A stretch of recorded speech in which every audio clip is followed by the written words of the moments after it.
Single dad rescued a billionaire, then left without a word. The Bentley hit the oak tree with a sound that split the quiet Pennsylvania morning, metal shrieking glass scattering like ice. Inside, a woman lay bloodied and still, her life balanced on seconds. On that deserted stretch of Route 12, Ben Carter slammed on the brakes of his rusty pickup, his 8-year-old son staring wide-eyed beside him. Ben didn't hesitate. He ran toward the wreckage, toward fire and broken steel, and pulled her out with his bare hands. She would survive.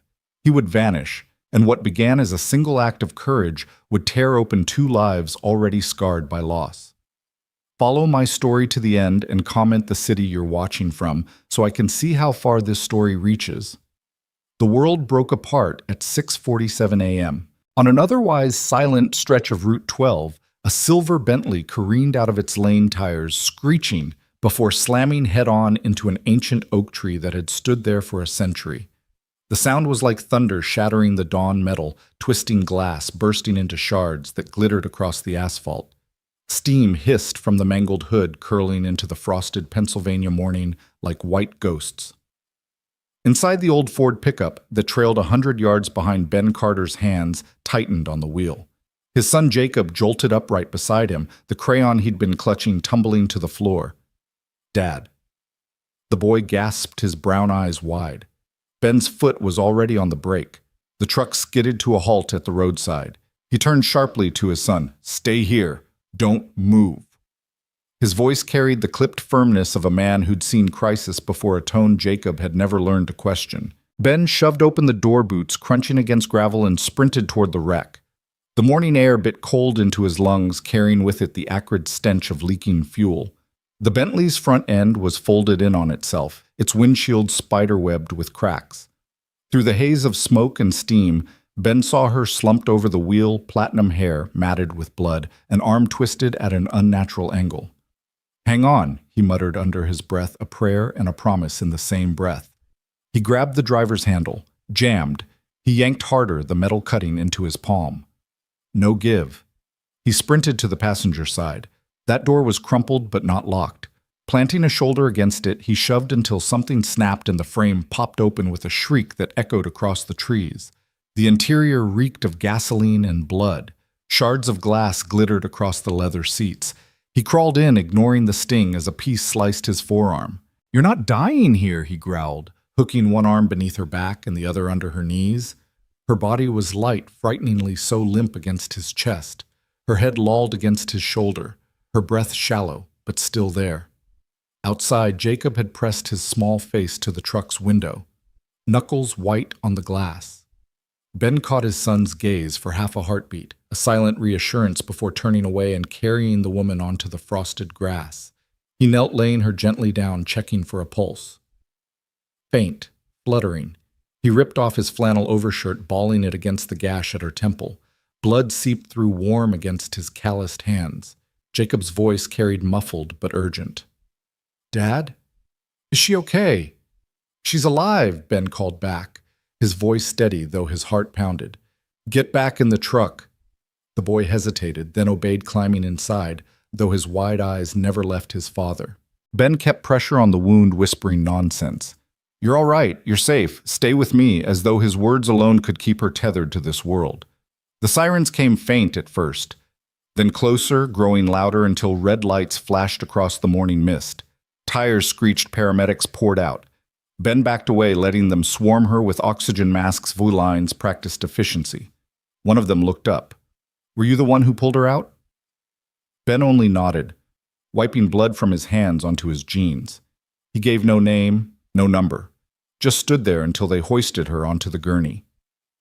As they slid her into the ambulance, something small slipped from Ben's jacket pocket onto the hospital blanket, a worn wooden pencil chipped from years of use. He didn't notice. The back doors slammed, the siren wailed, and just like that she was gone, carried away into the distance. Ben turned, walking back to the pickup. His son leaned out the open window, voice trembling. "Aren't we going with them?" Ben shook his head, his boots heavy against the asphalt. "Not our world, Jacob." He climbed behind the wheel, started the engine, and pulled away. In the rearview mirror, the red lights dwindled, spinning smaller and smaller until they disappeared into the fog. He never learned her name. But the world would Alexandra Whitmore heiress to a $3 billion art empire. And though she would wake hours later in a hospital bed alive because of him, she would have no idea who had saved her. Because Ben Carter vanished into the Pennsylvania morning, without a word, leaving behind nothing but a ghost of kindness and a wooden pencil that would haunt her every day that followed. The town of Millbrook lived on routine. Every morning the church bell rang at 7, its deep toll rolling over rooftops and bouncing along narrow streets. The diner opened 15 minutes later, the clang of coffee cups and the hiss of bacon on the griddle loud enough to drift through the frosty air. The paperboy tossed rolled gazettes onto porches with practiced accuracy, and old men on corner benches nodded to one another as if each day was a continuation of the last. For Ben Carter, routine wasn't comfort, it was survival. By the time the bell rang, he was already out back in the garage behind his weather-worn house on Maple Street, wrench in hand.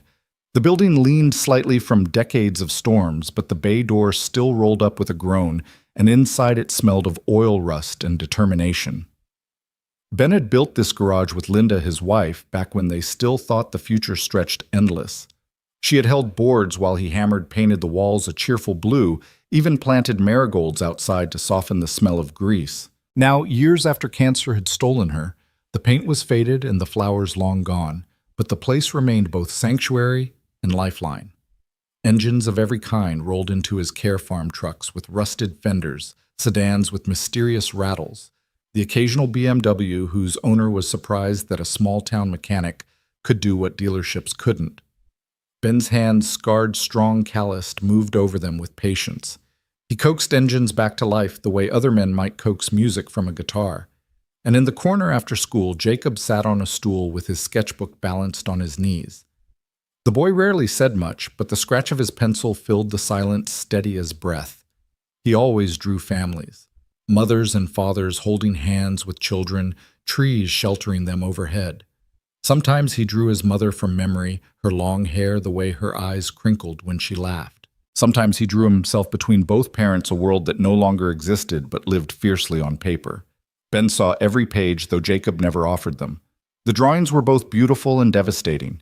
Inside the house, Linda lingered everywhere. Her coffee mug still sat in the cabinet untouched, but not forgotten. Her garden tools hung in the shed, clean but idle.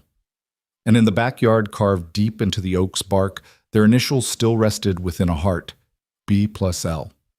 That tree had once been their promise of forever. Now it was just a reminder of everything temporary. Ben carried his grief differently than his son. He never spoke of it directly, but he taught Jacob that pain wasn't something you got over, it was something you carried. Like love, only heavier.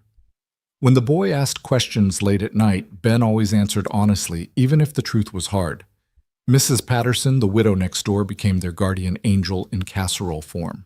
Twice a week she knocked with a covered dish, insisting she was only testing new recipes. But her eyes always scanned Ben's face, searching for cracks. "You're working too hard, Benjamin," she said, once setting a lasagna on the counter. "I've got bills," he replied gently, steering her back toward the door. "But thank you." "Really?" Pride had been Linda's word for it. Stubbornness she'd teased, though her smile softened the sting. Without her, pride became Ben's armor. He never asked for help, never leaned too heavily on anyone. But sometimes late at night, when the house grew too quiet, he wondered how long a man could carry everything alone. Jacob noticed more than his father thought. He'd sit cross-legged on the living room rug, sketchbook open, stealing glances at Ben, falling asleep in his chair, grease still under his nails. The boy absorbed every lesson without a word. Resilience, endurance, strength masked as silence. One crisp morning, as Ben drove Jacob to school in the old pickup, the boy turned, clutching his wooden pencil, his mother's pencil worn nearly to the stub. "Dad," he asked softly, "do you think we'll ever feel normal again?" The question lodged in Ben's chest like a blade. He tightened his grip on the steering wheel. "Normal changes, buddy, but we'll be okay as long as we have each other." Jacob looked down at his sketchbook, then back out the window. He didn't argue, but his silence said more than words could. That afternoon, Ben returned to the garage, the weight of school fees looming heavy in his mind. One more month and the bills would outpace his work. He bent over a truck engine jaw set, forcing himself to believe he could make it work. He always had. What he didn't know, what he couldn't have imagined, was that far away in a tower of glass and steel, the woman he had pulled from a wreck was staring at a wooden pencil lying on her mahogany desk. Her name was Alexandra Whitmore. She owned an empire built on priceless art, yet she couldn't stop staring at an object worth less than a dime. Because that pencil dropped from Ben's pocket as he carried her from the wreck was the only clue to the man who had saved her life without leaving a name. And Alexandra was not a woman who tolerated mysteries, especially not when her very survival was bound up in them. In Manhattan, the skyline cut sharp against the morning haze, a forest of glass and steel that glittered like it had never known loss. Alexandra Whitmore sat in her office atop the Whitmore Foundation Tower, her desk a sleek slab of mahogany polished to a mirror. Beneath it, her high heels tapped nervously, an irregular percussion against silence. Her assistant droned on, listing mergers, auction catalogs, board schedules, but Alexandra wasn't listening. Not really. Her gaze had drifted again to the object lying just inches from her manicured hands. A wooden pencil worn smooth with used teeth marks, dimpling its shaft. Something so ordinary it should have been swept away with hospital linens, yet here it was her talisman. She remembered waking in a hospital bed 2 weeks ago, bandage sore, her father's lawyer hovering by the door with clipped concern. The doctor spoke of concussion and bruised ribs. She listened, but her mind kept circling back to fragments of memory, a man's steady voice urging her to hold on. Arms strong around her, the smell of motor oil and flannel. She never saw his face clearly, and then gone. She lifted the pencil again, rolled it between her fingers. In her world, everything had a price, yet he had taken nothing, not even his name. That kind of selflessness didn't fit the rules she lived by, and it gnawed at her. A knock interrupted her thoughts. Her private investigator, Watson, entered, gray suit, pressed hair, combed with clinical neatness. The man had been on her payroll for years, discreet in a way her family required. He held a folder. "I found him," Watson said. His voice was calm, matter-of-fact. He laid the file down, the weight of it heavier than steel. Alexandra's pulse jumped. She flipped it open. Benjamin Carter. 34. Widowed. One son, Jacob, 8 years old, lives in Millbrook, Pennsylvania. Owns a one-man auto repair shop. Watson's words kept steady as Alexandra's eyes darted across the grainy surveillance photos paper-clipped inside. In one, Ben bent under the hood of a truck, forearms corded with grease and strength. In another, the boy Jacob sat nearby, sketchbook, open, a pencil scratching furiously. Alexandra studied the images until they blurred. She whispered the name under her breath. Benjamin Carter. He has no debts. Beyond the ordinary. Watson continued. No record. By all accounts, he's decent. Decent. The word felt foreign in her world of contracts and negotiations. When Watson left, Alexandra stayed still staring at the photos. This man had saved her life and walked away. And for reasons she couldn't explain, she needed to know why. But she also knew this: if she showed up as Alexandra Whitmore, heiress and CEO, she would poison it. Wealth created walls. Her name alone would draw expectation, gratitude, maybe resentment. What she wanted was something rarer. Authenticity. That night in her penthouse, she stood before a gilded mirror. The woman reflected back was perfect tailored suit, diamond earrings, posture sharpened by years of scrutiny, a mask. She began to strip it away. The next day, she bought thrift store clothes that smelled faintly of mothballs and laundry soap. She learned to do her own makeup, imperfect smudges replacing professional precision. She practiced in front of the mirror, softening her voice, unlearning the commanding cadence that had made men twice her age flinch in boardrooms. Piece by piece, Alexandra Whitmore faded. Allie Mitchell emerged. Allie rented a modest apartment an hour outside Millbrook. She cooked her own meals, burning eggs at first, laughing alone in a way that felt strange but freeing. She bought a Honda Civic from a used lot, its radio preset to stations with more static than music. Each step drew her further from her empire and closer to the truth she sought. On a crisp October morning, Allie steered the Civic down Millbrook's winding back roads. Gold and scarlet leaves spun across the windshield. Her stomach twisted with nerves foreign to her. She'd negotiated billion-dollar contracts without blinking. But this driving toward a small-town garage toward a man who didn't even know her name shook her. The sign came into view: Carter Auto Repair. The garage door yawned open. Music faint from an old radio. Ben Carter was there, bent over a transmission, his back broad beneath a faded t-shirt, his hands stained with grease. Allie sat in the car for a long moment, palms damp on the steering wheel. She rehearsed the line. "My car is making a noise. Can you look at it?" Finally, she stepped out. Gravel crunched under her boots. She walked to the counter, clutching her purse tighter than necessary. Ben wiped his hands on a rag and glanced up. Their eyes met for the first time, not savior, and saved not billionaire and mechanic, but two strangers in a garage smelling of oil and autumn air. "Morning," he said, voice steady low. "Morning," Ali replied, her voice carefully casual. "I think my car's making a strange sound. Could you check it?" Ben nodded, already reaching for her keys. It might have ended there, routine professional. But then Jacob wandered in, sketchbook in hand. Ali's gaze softened, and without thinking, she knelt. "What are you drawing?" she asked. The boy's face lit like sunrise, and for Ben Carter, who had convinced himself miracles no longer existed, something shifted, quiet, dangerous, and undeniable. The Honda's hood clanged shut, and the sound bounced around the cinderblock walls like a cue that life could be simple again. Ben wiped his hands on a red shop rag until the grease left dark galaxies across the cotton. He straightened, rolled his shoulders, and met the stranger's the customer's eyes. "Loose belt," he said. 20 minutes. $37. Ali blinked. 37? Ben almost smiled. Folks from out of town reacted that way sometimes, like honesty was an unexpected item in the bagging area. "Parts and labor," he added, reaching for the old carbon copy pad on the counter. "I can print a receipt if you want it for your records." "Please," she said, as if the word tasted new. She fished in her purse and pulled out crisp 20s, so fresh they still remembered rubber bands. Jacob drifted closer, sketchbook hugged to his chest like a favorite toy. He wasn't a boy who interrupted adults, but he hovered near Ali's elbow, peeking up with the cautious brightness of a kid deciding whether a person was safe. Ali lowered herself to his height without thinking, resting on the toes of her thrift store boots. "What are you drawing today?" she asked. Jacob's chin dipped shy but eager.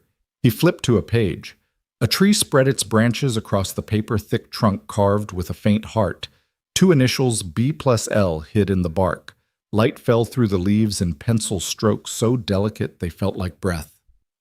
"This is beautiful," Ali said softly.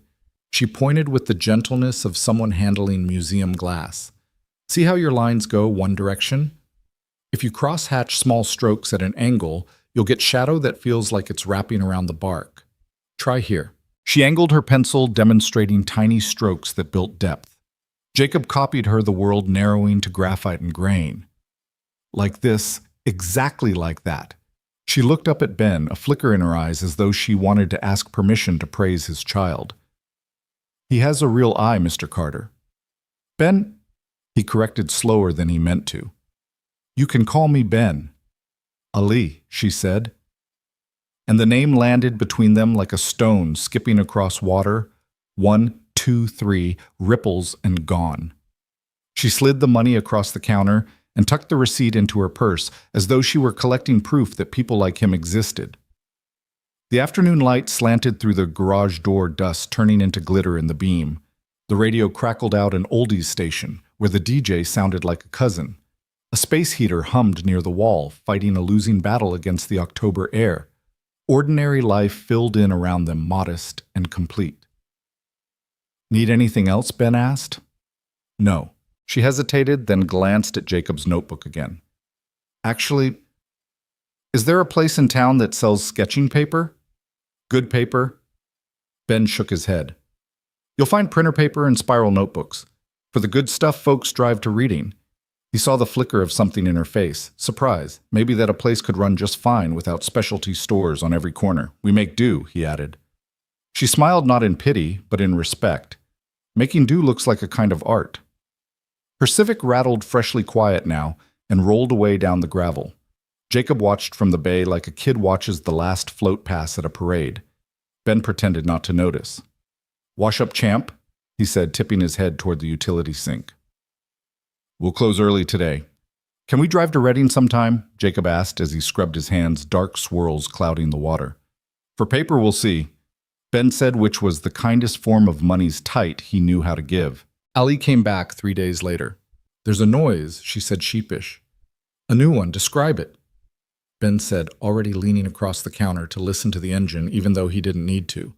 He could tell a Honda's problem by the way the hood shook, the way the whole chassis breathed. Like a chirp. Maybe. She winced at her own vagueness. "I'm not very good at car words." Ben nodded like she'd confessed something holy. "Most people aren't." He lifted the hood, ran a finger along a pulley, and found the belt notched just enough to sing when cold. "I'll tune it. 30 minutes. Do you mind if I—" She gestured toward the stool in the corner. Jacob was already there, feet swinging, sketchbook open. He didn't look up, but Ben could tell from the way his shoulders squared that he knew she'd asked. "Suit yourself," he said, and the words sounded gruff only because he couldn't figure out how to make them warm. They fell into a rhythm that felt like a song they'd all known in different lives. Ben worked the delicate concentration of repair, wiping his face clean of worry. Ali sat with Jacob, teaching him how to see shadows in daylight, how to let light sit on top of lines like sugar on fruit. Every so often, Ben would glance over and catch them both bent over the same page. 2 heads, one small one, framed in platinum hair almost touching. "You move like you've done this before," he said once, nodding toward her hand on the page. His tone tried for casual and landed a notch below curious. "I love art," she said, and something in her voice tightened the way a chord tightens before a difficult note. "I mean, I used to help with a community program." She kept her eyes on the paper as if the truth might hide in the grain. "Not recently." Ben let the subject drift like sawdust. He'd learned the hard way that some stories arrive when they're ready, and no sooner. When he finished the tune-up, he wrote the total on the receipt pad and tore off the top sheet.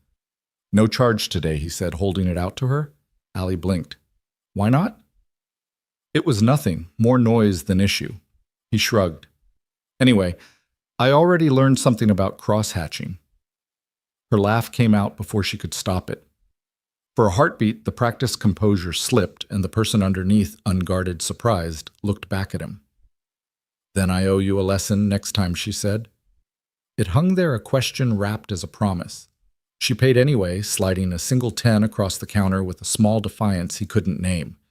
As she left, she touched the doorframe with her fingertips, a superstitious tap like she was blessing the place. When the Civic pulled away, Jacob turned to his dad with the kind of open hope kids don't bother disguising. "She's nice," he said. "She is Ben allowed. Do you think she'll come back?" Ben distracted himself with the wrench. "Cars do." "What cars do?" he said, which was the kind of answer you give a boy when you can't admit you're wondering the same thing. She did come back. A week of frost later, her Civic rolled in with a politely blinking check engine light. "Those things are suggestions," Ben said, scanning codes with the old reader that beeped like a heart monitor. "You've got a misfire on 2. "Nothing dramatic." "Nothing about cars feels not dramatic," Ali confessed, folding her arms. She wore a wool coat the color of oatmeal and a knit cap that tried hard not to be designer. There was a smear of graphite on her hand. "Except being here. This place feels—" She groped for a word that fit. "Steady. Steady." Ben filed the word away. He didn't know what it meant in her mouth, but it sounded like relief. While he worked, Jacob showed her a new drawing, Main Street, under snow strings of lights, like constellations caught in midair. Ali leaned close, pointing to the diner's windows. "You can make glass glow if you leave a thin line of paper white," she said. "Here, let it breathe." Jacob tried it, erasing carefully, the glow appearing like a trick. His grin flashed. "You were right. It happens," she said with a faux arrogance that made the boy laugh. Afterward, Ali lingered by the counter, palms braced on the scarred laminate. "There's a pizza place someone told me about, Pete's. Is it any good?" "It'll change your life," Ben said seriously, then caught how ridiculous the line sounded and winced. "Pizza-wise," he added. "Not in a... you know." She smiled and the air warmed 3 degrees. "Maybe I'll try it." "You should." He hesitated. They do a 2-for-1 on Wednesdays. Good for... He glanced at Jacob. Teams. Teams, she echoed as if savoring the notion. The first time she brought supplies, she tried to make it look like an accident. I bought the wrong paper, she said, setting a pad of cold press on the counter, as carelessly as someone drops pennies. If nobody wants it, I'll just... Jacob's hands were already on it. This is the good kind. It is, she said lightly. To Ben, she added, I found a small art shop near my place. They had a sale. Ben's eyes flicked from the paper to her face. We'll pay you back. No need, it's a sample. She offered the half-lie with a look that asked him not to kill it. He wrestled with his instinct. Pride kept the lights on almost as reliably as customers did, but the way Jacob cradled the pad like it was a door to somewhere it softened him. Thank you, he said, each syllable measured. We'll put it to use. They did. The next hour turned the corner of the garage into a quiet studio. Allie tore a sheet with a practiced hand, taught Jacob how to tape the borders so the page dried crisp. She showed him how a kneaded eraser could pull highlights from shadow like a sunrise. Grease and graphite shared the same air without argument. Near closing, Mrs. Patterson appeared with a casserole as she did twice a week. She peered over Ben's shoulder into the garage. Her gray hair was teased into the same small cloud it had been for a decade, and her curiosity arrived 5 seconds before her voice. Well now, she said, eyes landing on Allie. We've got company. Mrs. Patterson, this is Allie, Ben said. She's a customer. Of course she is, Mrs. Patterson replied, which in small-town dialect meant, I'll have questions later. She handed the casserole to Ben, then leaned toward Jacob's page. My goodness, that looks like our clock tower. It is, Jacob said, glowing. Mrs. Patterson patted his shoulder. Your mama would be proud. She meant it kindly, and the sentence hung a beat too long in the suddenly tender air. Ben cleared his throat. Thank you, he said to both women at once. When Allie left that evening, she paused on the gravel and looked back at the open bay door. See you, Jacob, she called. Keep the light in the glass. I will, he shouted, waving with the enthusiasm of a boy who had remembered how. Ben watched from the threshold, arms folded. The fading sun made everything look like it mattered. He didn't like how much he'd come to look forward to the sound of tires on his gravel. Under his breath to the empty parking pad, he said, Don't make a habit of needing things, Carter. But habits were already forming, the kind that settle into the seams of a life painless and dangerous. That night, as he dried dishes at the sink while Jacob shaded a window brighter, Ben thought of the way Allie had moved in the garage, competent, gentle, present. He thought of her eyes on his son's hands. He thought of $37 and a receipt folded into a purse like a love note to decency. He didn't think of her car. He thought of the person who kept bringing it back, and that made him uneasy in a way he didn't know how to fix. The first snow of the season drifted over the garage like a secret, slow and silent, until it became a fact. By morning, Ben had shoveled the path twice, leaving neat trenches through the powder. Jacob's boots left small moons in the whiteness, tracking to the school bus stop and back. The world smelled of salt and exhaust and pine. The Civic returned that afternoon, its tires crunching through the snowbanks, like someone apologizing with each step. Allie climbed out in a coat of pale gray wool snowflakes clinging to the edges of her hair. She looked less like a customer and more like she belonged in a painting, something about her posture, about how she cupped her hands to her mouth for warmth, then laughed at the fog of her own breath. Engine's fine, she said, before Ben could ask. But the heater, it takes forever. Jacob shouldn't have to freeze while I warm it up. Ben lifted an eyebrow. You could have called a regular shop in the city. Her smile was small, defensive, but honest. I wanted to come here. Jacob abandoned his pencil sharpener and beamed. I can show you my new drawing. He pulled open his sketchbook, revealing Main Street strung with holiday lights. Snow piled on the roof. Allie bent down, resting on her heels in the snow. You drew this from memory, uh-huh. Dad says memory's a good teacher. Your dad's right. She tapped the corner of the page. But you see how the lights don't shine unless you shade the dark behind them. Contrast is what makes them glow. She showed him her glove, clumsy but steady. Ben busied himself with the heater core, but his ears worked fine. He liked the way she spoke to Jacob, not down to him, but across, as if the boy were already an artist, already someone worth listening to. Needs a new blower motor, Ben said after a while. Not hard, just time. Do it, she said without hesitation. It'll cost. Do it, she repeated, and her tone left no space for Pride's protest. He nodded, swallowed the instinct to argue. She stepped back, brushing snow from her coat, and drifted near the space heater. The garage was warmer than outside, but not by much. She hugged her arms. You get used to the cold, she asked. Never, Ben admitted. You just make peace with it. Something in her eyes softened. That sounds like more than weather. He looked away, tightening a bolt until the socket squealed. He didn't want to answer questions that weren't really about cars. The repair stretched into the evening, and when it was done, Ben wrote the number on the pad. He hesitated before handing it to her. She read it, nodded, and paid without blinking. Then she surprised him. Can I buy you both dinner? He blinked. Dinner?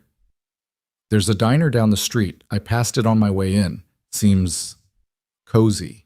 I owe Jacob a reward for his art lesson. Jacob looked at his father's eyes, pleading in a way no child could disguise.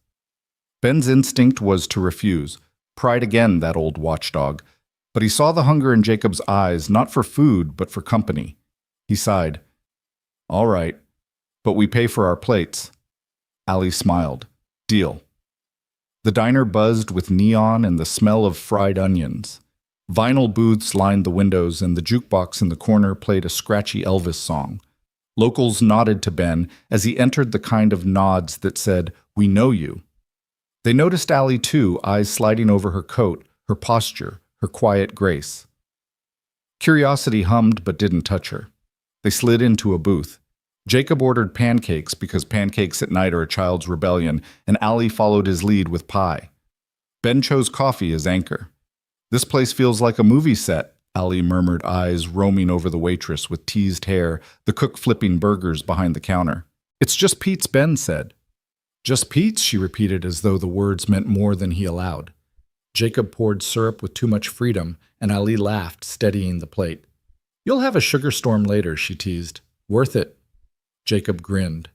The plates clattered, the chatter rose, and for a moment Ben let himself believe this was normal. Two parents and a boy in a booth sharing nothing fancy but everything whole. When the check came, Ali slid it across before Ben's hand could move.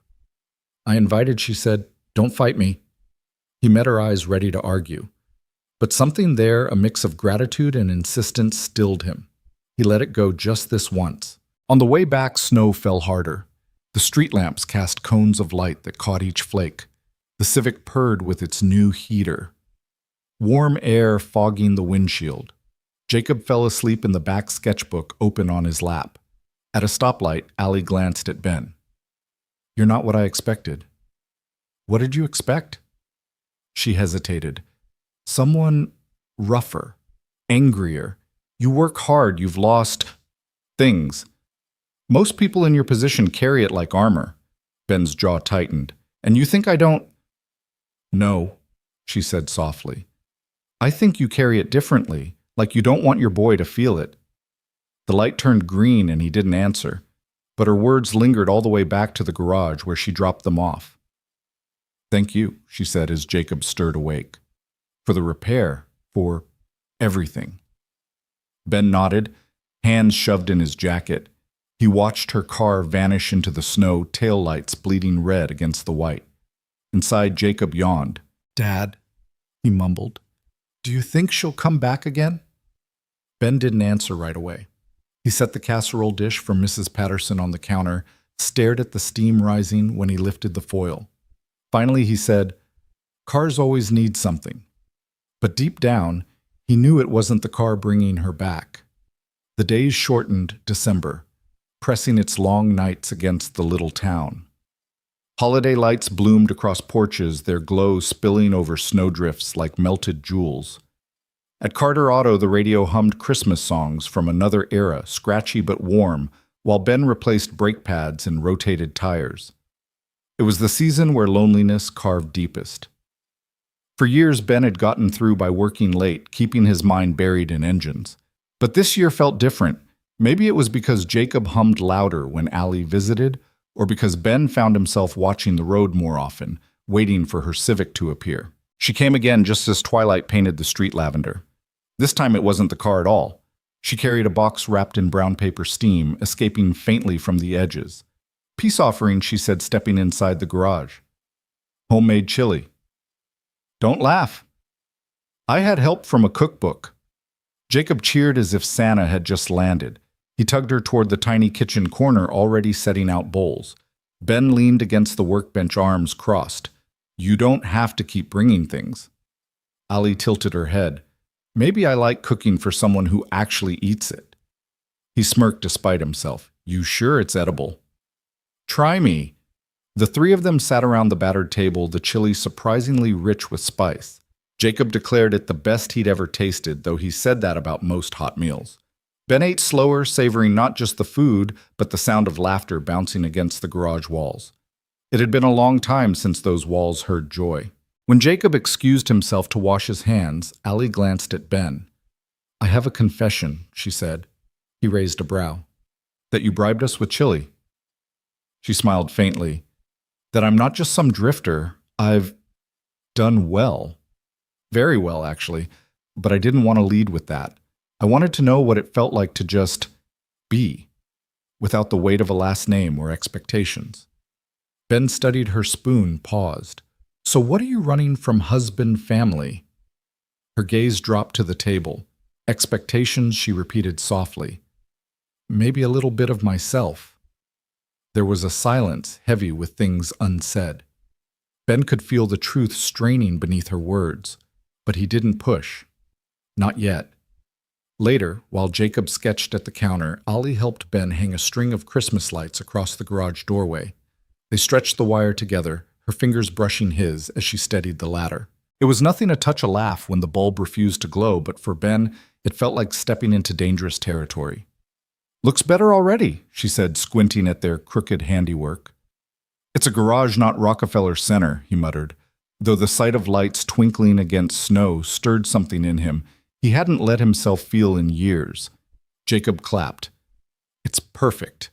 And maybe for one fleeting second, it was. A week later, Ali showed up again, this time at Jacob's school art fair. She slipped into the cafeteria-turned-gallery, wearing a simple scarf, not the kind of woman you'd expect to see among PTA chatter and finger-painted snowmen. Jacob spotted her instantly. "Ali," he shouted, waving his sketchbook like a flag. He dragged her toward his display charcoal drawings of cars, streets, and one that stopped her cold an image of 3 figures at a diner booth. "That's us," Jacob said proudly. "I drew from memory." Ali's throat tightened. She crouched to meet his eyes. "You drew us as a family." Jacob shrugged, almost shy now. It felt right. From across the room, Ben watched. Parents nodded to him, offering the polite half-smiles small towns kept ready. But his eyes stayed fixed on Ali, kneeling beside his boy, as if she belonged there. Later on the walk home, snow falling thick and soundless, Ali tucked her scarf tighter. "Jacob's incredible. He doesn't just draw objects, he draws heart." Ben nodded. "It's all him, not me." She stopped. "You sell yourself short. You've given him stability, warmth. Do you know how rare that is?" The words hit harder than he expected. He looked away, jaw working. "I just do what I can." They reached the garage, and for a moment neither moved. The night pressed in the Christmas lights, throwing soft halos on their faces. Ali's voice dropped. "You don't know how much you've already given me, too." The air between them shifted, charged. Ben felt his defenses straining, ready to snap, but Jacob's voice from inside cut through, calling for help with hot chocolate. Ben exhaled. "Come in. He'll be disappointed if you don't." She smiled, stepping past him into the warmth. That night, as Jacob drifted to sleep on the couch, Ali lingered by the door. Her coat was buttoned, but her eyes lingered too long on Ben's. "Good night," she whispered. "Night." His voice was rougher than usual. When the door clicked shut, Ben stood still, hands clenched. He hadn't asked for this. He hadn't wanted it. But it was here anyway, unfolding in snow and silence, and for the first time in years he wondered if maybe, just maybe, his heart could thaw. The holidays crept closer, and with them, the garage seemed to pulse with more life than usual. Customers hurried in with frostbitten complaints, batteries that died, and the cold tires that spun helpless on ice. Ben worked long hours, grease staining his hands, but there was a rhythm to it, steady and grounding. What threw off that rhythm wasn't a broken axle or a rusted muffler.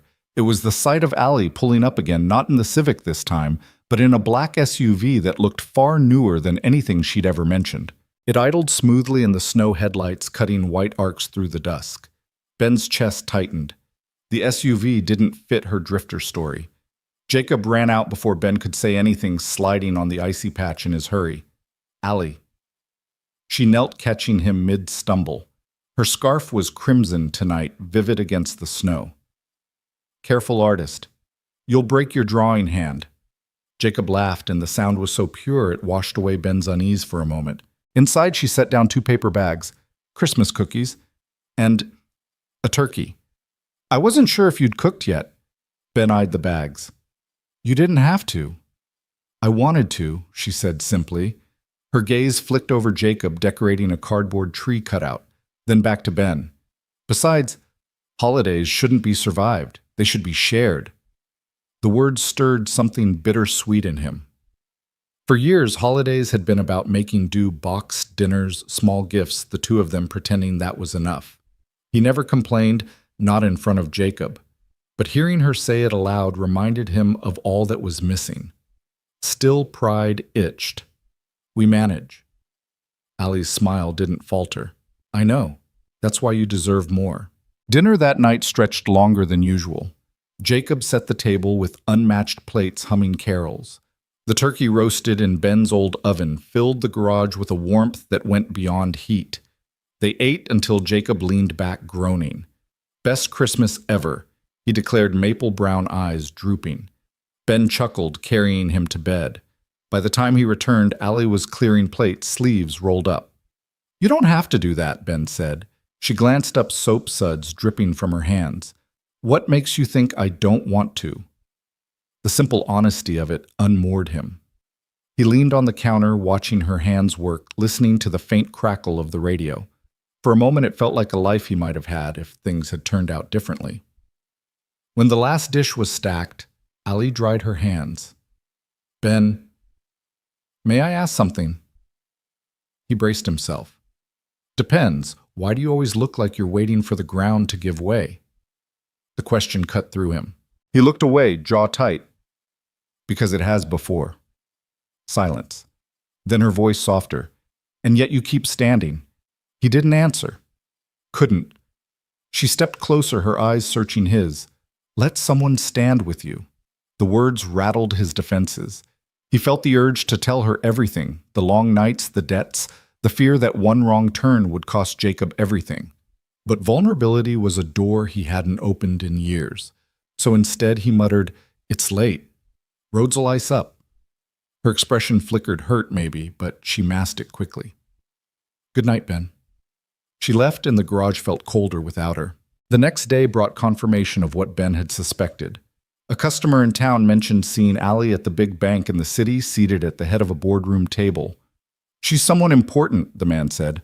Saw her picture in the paper once, CEO of something. Ben's gut twisted. He remembered the SUV, the quiet authority in her voice, the way she paid without blinking.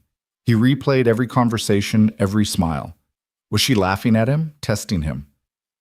When her Civic pulled up again that evening, back to her disguise, humble and unassuming, Ben wiped his hands on a rag and forced steel into his voice. What game are you playing, Ali? She blinked, genuinely startled. What? Don't lie to me. People talk. You're not just some woman with car trouble. You're more. For a moment, silence stretched between them, heavy as snow on branches. Then she exhaled, shoulders sagging. You're right, she said quietly. I'm not who I pretended to be. Jacob appeared from the corner, eyes wide. Allie. She looked at him, then back at Ben. Her voice trembled.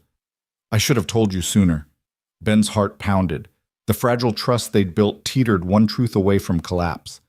And in that instant, he realized this woman, whoever she was, had already woven herself into Jacob's world, and his own. The air inside the garage thickened with silence, heavier than the winter storm gathering outside. Jacob's eyes flicked between them, searching for answers. Ben tightened his grip on the rag in his hand, the grease smearing darker against his fingers. "Then who are you?" His voice was low-measured, but beneath it burned a raw betrayal. Ali drew a shaky breath. "My name is Alexandra Pierce. I run Pierce Global Holdings. The car, the chilly dinners, the lights, those were real. But she faltered, then steadied herself. I wanted to know what it was like to be seen without my name, without the weight of my company." Ben's jaw flexed. "So you lied." "I hid," she corrected softly. "Because most people don't look at me, Ben. They look at what I can give them." Jacob's voice cracked through the tension. "But you gave us time. Isn't that real?" Ben's chest ached. His boy's words cut straight through his pride. Allie's confession hung like frost in the air. She didn't try to mask the truth anymore. "I know you've got every right to be angry. I should have been honest. But the truth is, I didn't expect to care this much. Not about this garage. Not about—" Her voice broke. "Not about you two." Ben wanted to believe her. A part of him even did. But the image of that SUV, the rumors, her silence, those were thorns he couldn't ignore.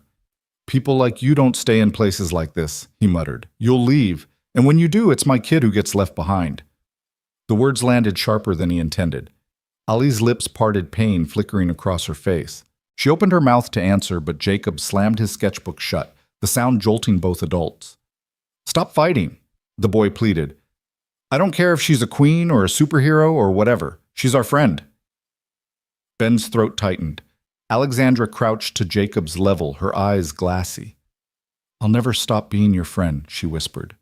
The promise felt real, but Ben couldn't trust it. Not yet. The storm outside broke loose that night, snow lashing against the garage, wind howling like something ancient.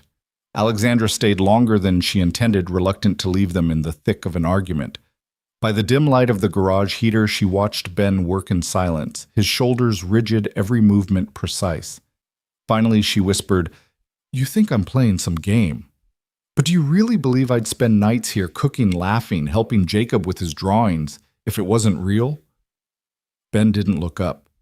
"I've seen enough people walk away when things got hard. Doesn't matter what they promised." Her chest tightened. She wanted to reach for him, shake him, make him see. But instead, she stood wrapping her scarf. "I'll go, but I'll be back tomorrow. For Jacob." She left the door closing softly behind her. The next morning, the storm had dumped 2 feet of snow across town. The world glittered white and brittle power lines sagging with ice. Ben bundled Jacob in extra sweaters, ready to trudge to the store for milk when headlights cut through the drifts. Alexandra's SUV again plowing through snow like it was nothing. She stepped out, cheeks pink from the cold arms loaded with groceries. "You're insane," Ben muttered as she stomped inside. Maybe she shot back, breathless. "But I'm also practical. You needed supplies." Jacob cheered already, tearing into a bag of marshmallows. The boy's laughter melted the frost between them faster than any heater could. For a moment, Ben allowed himself to watch her hair damp from snow scarf, tugged loose, smiling despite the weight of unspoken things. Maybe she wasn't lying about all of it. Maybe some part of Alexandra Pierce Billionaire belonged right here in a snow-covered garage with 2 people who had nothing to offer but honesty. That evening, Jacob set up a makeshift movie night, old DVDs, playing on a scratched-up TV. Alexandra curled into the couch beside him, sharing popcorn from a mixing bowl. Ben sat apart at the workbench, tools spread out but untouched. He should have been fixing the alternator in front of him. Instead, he watched them, his son leaning against her shoulder, her hand brushing Jacob's hair absent-mindedly. It was domestic, dangerous, because it felt too right. When the credits rolled and Jacob finally nodded off, Alexandra rose, carefully covering him with a blanket. She turned to Ben, her voice soft. "I know I hurt your trust. I can't undo that. But I'll prove to you this isn't a game. I'll keep showing up." Ben's defenses wavered, but habit kept them high. "Words are easy." Her gaze didn't flinch. "Then I'll show you with actions." And for the first time, Ben found himself wondering if maybe, just maybe, she meant it. Snowplows carved thin paths through town the next morning, their yellow lights flashing against white drifts. The world outside looked frozen, but inside the garage the heater hummed steady, and for once Ben felt something like calm. He brewed coffee in the dented percolator while Jacob snored softly under his blanket fort in the corner. The calm didn't last. At 8:30, headlights flared outside. Not the SUV, not the Civic this time, a sleek black sedan purred up the drive, so out of place it made Ben's stomach sink. Two men in long coats stepped out, polished shoes, crunching snow. They carried themselves with the kind of confidence that said they didn't bother asking permission anywhere. Alexandra climbed out of the back seat. She wasn't dressed in scarves and sweaters this time. She wore a tailored coat, her posture straight, her eyes sharp. In the cold dawn light, she looked every inch the billionaire people whispered about. Ben felt the truth slam down like a hammer. Then she greeted, her voice softer than her appearance.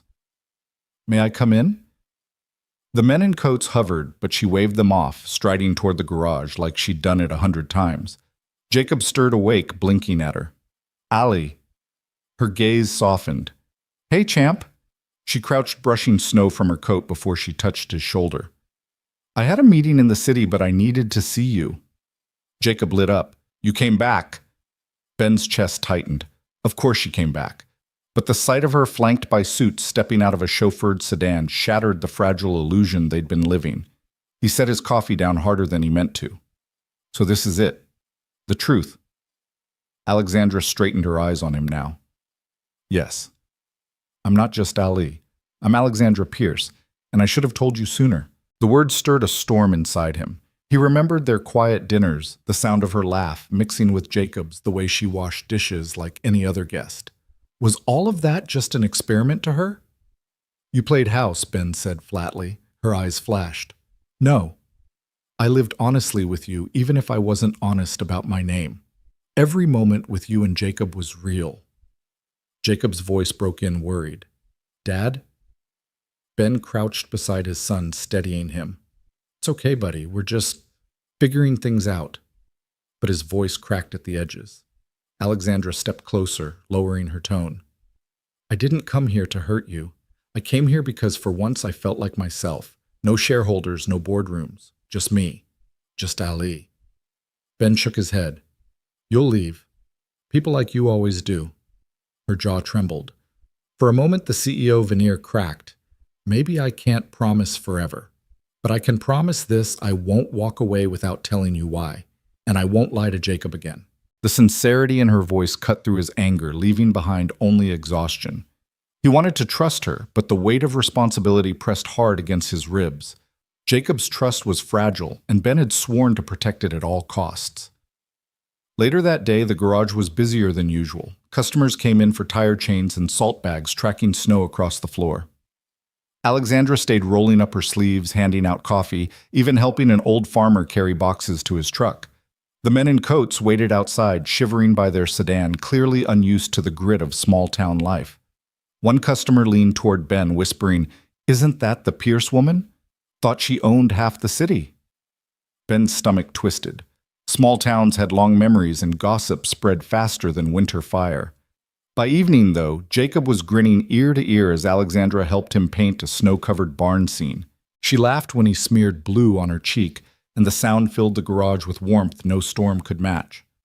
Watching them, Ben realized something dangerous. He wanted her there. Wanted this life, even if it was built on shaky ground. When Jacob finally drifted to bed, Alexandra lingered at the counter, hands clasped. Her voice was quiet but determined. "I know you don't trust me yet, but give me a chance to earn it." Ben studied her grease-stained hands, folded weariness shadowing his face. He'd spent years keeping people at arm's length, building walls to protect Jacob and himself. But Alexandra's eyes, vulnerable despite her wealth, gnawed at those defenses. "Actions," he said at last. "Words won't do it." She nodded. "Then I'll prove it with actions." And as the wind rattled the windows, Ben realized something unsettling. He believed her. Not fully, not safely, but enough to let her try. The storm had cleared by morning, leaving the town glazed in ice. Sunlight bounced off frozen branches, dazzling but brittle. Ben shoveled the drive while Jacob built a crooked snow fort near the garage doors. Alexandra arrived again, her coat dusted white, balancing a thermos in one hand and a bag of bagels in the other. "You're relentless," Ben muttered as she set the food down on the workbench. Persistent, she corrected unwrapping a bagel and handing it to Jacob. I told you I'll prove this isn't a game. Jacob grinned crumbs tumbling down his sweater. Ben sighed, but he didn't chase her off. He couldn't, not with the way Jacob's eyes lit whenever she appeared. The days turned into a rhythm. Alexandra stopped by in the morning sometimes with groceries, sometimes just with laughter. She learned how to hold a wrench properly, how to find the right socket, and even how to mop up spilled oil without ruining her shoes. Customers began noticing. Old Mrs. Tucker asked, "That your sister?" A teenager whispered, "She looks like someone from the magazines." Ben brushed the questions off, but the whispers spread. One afternoon, a local reporter snapped photos from across the street. Alexandra ignored it, but Ben's gut twisted. He could handle gossip, but he couldn't shield Jacob from headlines splashed with their names. That night, as the heater rattled in the corner, Ben confronted her. Whatever this is, people are starting to talk. I can't have Jacob caught in that mess." Alexandra's gaze was steady. "Do you regret me being here?" He wanted to say yes to push her away before things grew more dangerous. But the truth sat heavy in his chest. "No, I just don't know if we can afford the fallout." The next day, Alexandra's world crashed through their fragile routine. A black SUV arrived sleeker than hers plates from the city. A man in a charcoal suit stepped out flanked by aides. He walked straight into the garage without asking. "Miss Pierce," he said sharply, ignoring Ben and Jacob. "The board is in uproar. You've missed 2 meetings. Investors are restless. You can't vanish like this." Ben froze, Jacob clutching his sleeve. Alexandra's face tightened, but her voice remained calm. "I told you I'll handle it. Now leave." The man sneered at the grease-stained floors, the patched couch, the boys' drawings taped to the walls. "This is where you've been with them." The insult stung more than Ben expected. He stepped forward, wiping his hands on his rag. "You're in my garage. Watch your tone." The man scoffed, but Alexandra cut him off. "Enough. Go." Her authority cracked like ice underfoot, and the man retreated. But the damage lingered in the silence he left behind. Jacob spoke first, his voice small. "Does that mean you have to leave?" Alexandra crouched, cupping his cheek. "Not if I can help it." Ben wanted to believe her, but reality pressed in.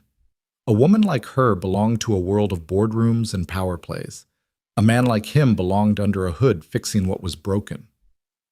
That night when Jacob slept, Ben leaned against the workbench, exhaustion etched into every line of his face. "Your world and mine, they don't mix." Alexandra stood across from him, her coat draped over a chair, hair falling loose. "Maybe they're not supposed to. But I don't care. I want this." He searched her eyes, saw the flicker of truth there. Still doubt gnawed at him. "And when the board forces your hand, when they demand you walk away from us." Her silence said everything. Days later, the board made their move.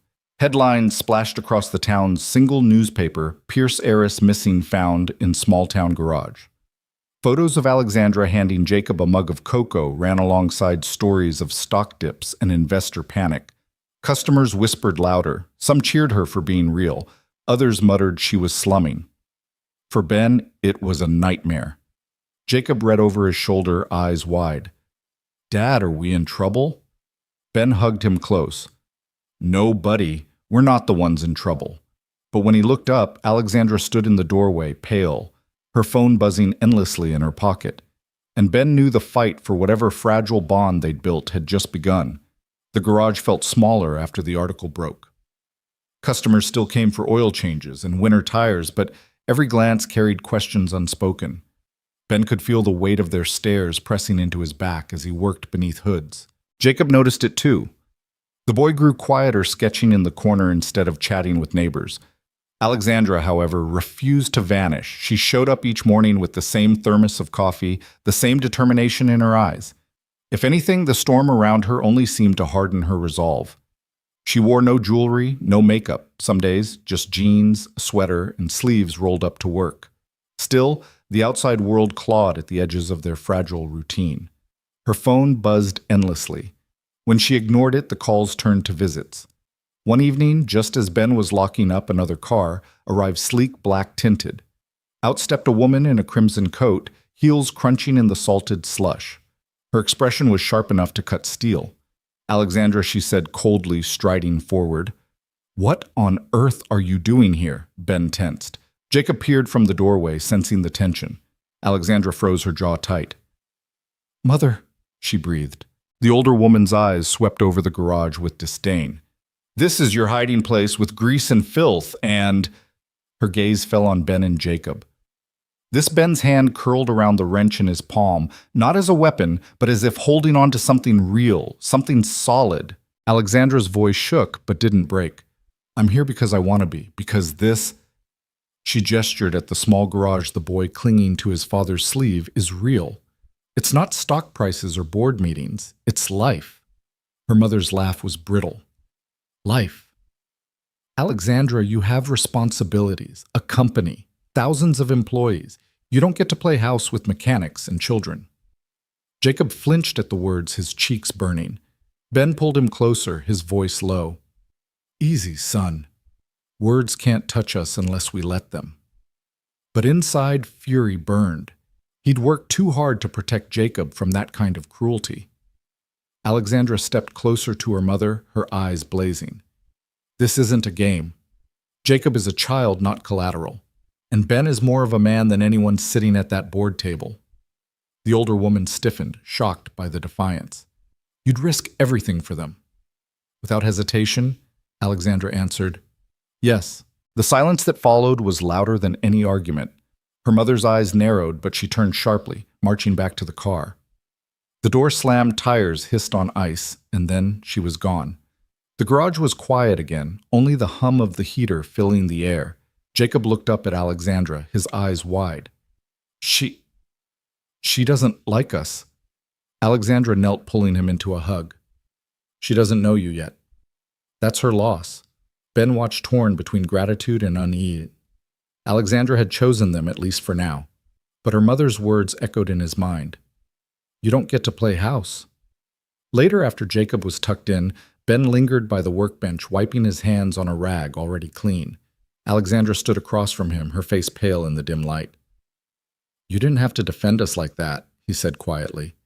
Yes, I did, she replied, her voice trembling now that the moment had passed, because you and Jacob are the only things that feel right in my life. Ben looked at her for a long time, the walls around his heart creaking under the weight of her honesty. He wanted to believe her. He wanted to let her in, but he also knew storms like hers didn't pass easily. The next morning, the whispers in town grew louder. Some customers muttered under their breath. Others offered awkward support. One man shook Ben's hand, saying, Heard you stood up to the Pierces? Good for you. Another warned, They don't lose. Be careful. Through it all, Alexandra stayed shoulders squared, chin lifted. She no longer pretended to be Allie. She was Alexandra Pierce, Billionaire's daughter, CEO under fire, and yet she was also the woman who brewed coffee in Ben's battered percolator, who laughed at Jacob's jokes, who knelt on cold concrete to scrub oil stains from the floor. And for the first time, Ben wondered if maybe, just maybe, she could belong to both worlds. Winter hung on longer than it should have, a stubborn guest who didn't understand the hint. The snow receded from lawns but clung to the edges of sidewalks, a crust of old ice that wouldn't melt. Newsstands still had the paper with the photo, Alexandra handing Jacob a mug. Ben's name misspelled under the caption, as if that might lessen the heat of being seen. People folded those papers under their arms like gossip they could take home. At the garage, business did not stop. It shifted. Some customers arrived with awkward smiles and cash tips too large, as if generosity might buy front-row seats to the unfolding spectacle. Others came in with thinly veiled contempt, asking whether the heiress would be the one changing their oil today. Ben learned the art of not flinching. He kept his eyes on bolts and belts, the work that had always told the truth. Jacob learned something different. He hunched closer over his sketchbook shoulders, creeping toward his ears. He didn't complain, but Ben noticed how the boy's drawings returned to winter, even when the calendar insistently edged toward spring. Bare trees, cold skies, a sun trying and failing to burn through gray. One afternoon, his art teacher called. Mr. Carter, could you come by after school? Jacob's fine, nothing urgent. I just think he's caring more than he says. Ben walked to the school, hands jammed into his jacket pockets. The hallways echoed with sneakers and laughter walls plastered with construction paper tulips. In the quiet of the art room, Mrs. Chandler pointed at Jacob's latest work, a family beneath a tree, the woman's face half-sketched, left purposely unfinished. "He's extraordinarily gifted," she said low. "But he's drawing erasure. I'm not a psychologist, Mr. Carter, but kids have a way of telling the truth on paper." On the walk home, Ben asked Jacob about it. The boy shrugged. "It's not a sad thing," he said, quick to reassure. "It's just, life keeps changing. I'm trying to keep up." Ben swallowed. He wanted to say that life didn't have to change again, that they could choose quiet over chaos. But the street corner was already crowded with whispers. A pickup rolled past too slowly. A stranger snapped a photo through fogged glass and sped away. Jacob noticed. Of course he noticed. That night after Jacob fell asleep with a pencil resting in his fingers. Ben stood at the kitchen sink and stared into dark glass. He saw his reflection layered with the faint ghost of the garage behind him, the tool pegboard, the old radio strings of Christmas lights that had somehow never come down. He remembered Alexandra standing where he stood now, sleeves rolled up, laughing over soapy plates. The memory hurt and healed in the same breath. He called her. She arrived 10 minutes later, breathless from the short drive, hair pulled into a loose knot, as if she'd left mid-meeting. She took one look at his face and didn't ask what was wrong. She moved closer like she'd always belonged in that space and set her hand on the counter close, but not touching his. "I need to leave," Ben said. The words hung between them, and even the heater seemed to pause the room, waiting for the rest. For a few weeks, she asked carefully. Hope tried to thread itself through her voice. "I can handle the board. The press will move on. We can know." He forced the truth out clean, for good. Her breath hitched. She covered it with a small nod that broke his heart more than tears would have. "Because of me. Because of all this." He gestured vaguely at the world, the headlines, the whispers, the black sedans that came and went like crows. "I can't ask an 8-year-old to shoulder the weight of a story he never asked to be in." "Ben, I can fix." He shook his head. "You can fix stock prices. You can outmaneuver a board. You can't build a life for us in a town that's decided we're entertainment." The quiet that followed wasn't empty. It contained all the meals they'd shared, all the laughter that had come back to the garage because of her. Alexandra stared at the floor, blinking hard. When she finally looked up, the rawness in her gaze was exactly the thing that had undone him from the start. When she asked, "Soon as I can pack." She nodded again, slower this time. "Let me help." He wanted to say yes. He wanted to say no. He wanted to ask her to come with them, and hated himself for wanting what he couldn't offer Jacob without ripping up the little security he'd rebuilt. In the end, he said the only thing that felt honest. "I don't know if that makes this easier or harder." Alexandra swallowed the muscles in her throat, working like a woman learning how to breathe underwater. "Then I'll stay out of the way. But I'm not disappearing." She steadied herself on the counter, voice firming. "I won't disappear." He wanted to believe her. He would have given anything to. They packed in 2 days. Ben called regulars, rescheduled what he could, and returned the rest with apologies he hoped sounded like respect. He loaded essentials into the Ford tool chest, the coffee mug Linda had loved Jacob's drawings, layered flat as petals, clothes rolled tight into plastic bins. He taped boxes while Jacob labeled them in block letters. Books, tools, art kitchen. The smallness of the handwriting bruised Ben's chest. Mrs. Patterson shuffled over with a casserole lasagna because grief needed layers and tears, like small bright stones in her eyes. "Maple Street won't be the same," she said, patting Ben's sleeve with both hands. "We'll send an address," Ben promised. "Don't you dare not," she bent to hug Jacob. "You draw me a postcard, you hear, I will," he said into her cardigan voice, muffled. Alexandra kept her distance like she'd promised. Ben knew she sat in her SUV at the far end of the street for hours the night before they left. He saw the shape of her there when he went out to the curb with one last bag of trash. She didn't get out. He didn't wave. The restraint felt like a small, necessary cruelty. On the morning they pulled away, the truck idled at the curb, exhaust ghosting in the cold. Ben checked straps twice. Jacob slid into the passenger seat and hugged the sketchbook to his chest. He had tucked a single pencil into the spiral, the old wooden one that had been his mother's teeth marks, worn smooth. "Ready?" Ben asked. Jacob nodded. Then unexpectedly, he said, "Can I say goodbye to her?" Ben's hands tightened on the wheel. He didn't ask who. He knew. He turned the truck off. Alexandra was already walking up the street as if the boy's voice had drawn her from the horizon. No makeup, hair pulled into a wool cap. The rich woman and the small-town garage both stripped from her frame so that all that remained was a person who loved someone she had no right to claim. She crouched by the passenger door, keeping the cold out with her body. "I brought you something," she said, and held up a small portfolio wrapped in canvas. "It's just a book. Blank pages. For the drawings you're going to make in the new place." Jacob took it like an offering from a myth. He didn't open it. He simply pressed it to his heart. "Thank you, Ali." "Alexandra," she corrected gently. "But you can call me anything you like."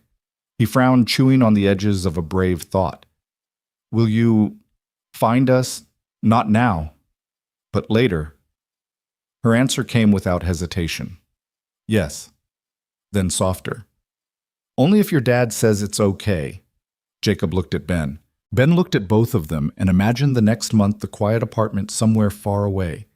The way he'd missed the sound of her laugh, bouncing off cinder block, the ease with which she had stepped into the spaces of their days. He thought of the headlines, the men in suits, the mother with the red coat and the sharp tongue. He thought of Jacob's drawings, half light and half shadow, waiting for him to make a choice that would color them one way or the other. "Give us time," he said. "Then we'll call." Alexandra nodded like a vow. She reached through the open window and touched Jacob's cheek with the back of her fingers.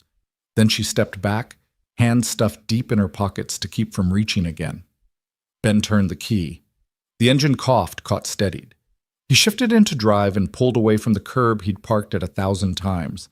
In the side mirror, Alexandra grew smaller, then blurred, then became only the suggestion of a person standing where a chapter ended. They drove until the town gave way to highway, and the highway to a city that didn't know their names. The new place was a second-floor walk-up above a deli that smelled of yeast and oregano, even at dawn. The apartment had 2 small bedrooms and linoleum that curled at the corners. The radiator hissed like an animal, and the view was a brick wall painted with a mural of birds in flight. Ben set the tool chest in the corner, the coffee mug on the windowsill, and the lasagna in the fridge. Jacob claimed the bedroom with the fire escape and arranged his pencils in a row on the windowsill, like soldiers ready to march into a blank day. They ate deli sandwiches on the floor, knees touching a cardboard box marked kitchen. When the city's lights came on, Jacob drew them dashes and dots in the air and smiled at Ben with a tiredness that wasn't quite sad. "It feels different," Jacob said. "Different can be good," Ben answered. He meant it and didn't. Then he added, "We'll make it good." He unpacked the last box alone after Jacob fell asleep. In the bottom beneath dish towels and the last of the plates, he found a small envelope tucked where it hadn't been before. No stamp, just his name written in Alexandra's hand. He didn't open it, not yet. He slid it into the drawer with the silverware and told himself he was saving it for a day when hope felt less like a risk. Outside horns bled into a lullaby. Somewhere below, a drunk laughed. The radiator clicked its endless song. Ben lay on the narrow bed and stared at the ceiling and told himself he'd made the right choice, the only choice, the one that made the world smaller and therefore safer. He believed himself for almost 5 minutes. And then in the quiet that came after he admitted what he hadn't said aloud, he had cut them free because he loved them too much to let the world devour them. He had cut himself free because he didn't trust his heart not to make promises it might not be able to keep. In the next room, a boy slept with a pencil in his hand, ready to draw light in a place that had never seen it from him before. Somewhere else, a woman stood in a driveway she had no right to claim as hers and practiced not turning back. They were not done with one another. The story hadn't ended. It had pulled tight like a knot tied to keep something from fraying. Morning would arrive, bills would be paid, new names would learn theirs, and somewhere just beyond the curve of what they could see, something would break again, not in a way that destroyed, but in the way that forced a heart to open. The city took them in the way it always did, indifferently. For Ben, that was a relief. Nobody knew his name. Nobody cared about a newspaper photo. Nobody whispered at the sound of his boots against concrete. Here he was just another man renting too much space for too little money, hauling groceries up narrow stairs, chasing work in garages where foremen sized him up in a glance. For Jacob, the adjustment was slower. His new school had fluorescent lights that hummed too loud, teachers who mispronounced his last name, and kids who cared more about sneakers than sketchbooks. He ate his lunch at the edge of the cafeteria and drew city skylines with sharp angles, his pencil scratching like a creature trying to climb out of paper. Ben worried, but tried not to press. At night after Jacob was asleep, he studied want ads calling shops until his voice rasped. He landed work in a repair shop on the outskirts, less pay longer commute, but honest. The kind of place where the air smelled of burnt oil and the boss didn't ask about your past if you showed up on time and didn't complain about grease under your nails. One evening, after a long shift, Ben came home to find Jacob sitting cross-legged on the fire escape sketchbook balanced on his knees. The city stretched behind him in neon smears and shadow. "Careful there," Ben said softly, easing the window open. "I like it out here," Jacob murmured, not looking up. "It's loud, but it makes me feel awake." Ben stepped onto the metal grating, the night air sharp with fried food and car exhaust. Drawing the skyline, Jacob shook his head. He turned the page toward his father. It wasn't buildings, it was Alexandra. The lines were loose but alive. Her face tilted in laughter, eyes, crinkled hair, pulled loose from its perfect bun. Ben's chest tightened. That from memory. "Yeah," Jacob said. He hesitated, then added, "I think she misses us." The boy's voice was steady, but Ben heard the plea inside it. He didn't answer right away. The city carried sirens and music past them, as if mocking the silence he was holding. Finally, he said, "Missing someone and being able to be with them aren't always the same thing." Jacob's pencil paused. "But maybe they can be—" Ben didn't know what to do with hope spoken that simply. He ruffled the boy's hair and forced a small smile. "Come on, bedtime." But when Jacob finally slept, Ben sat in the kitchen staring at the unopened envelope tucked in the drawer. He hadn't touched it in weeks. His hand drifted toward it, stopped, then retreated. He wasn't ready, not yet.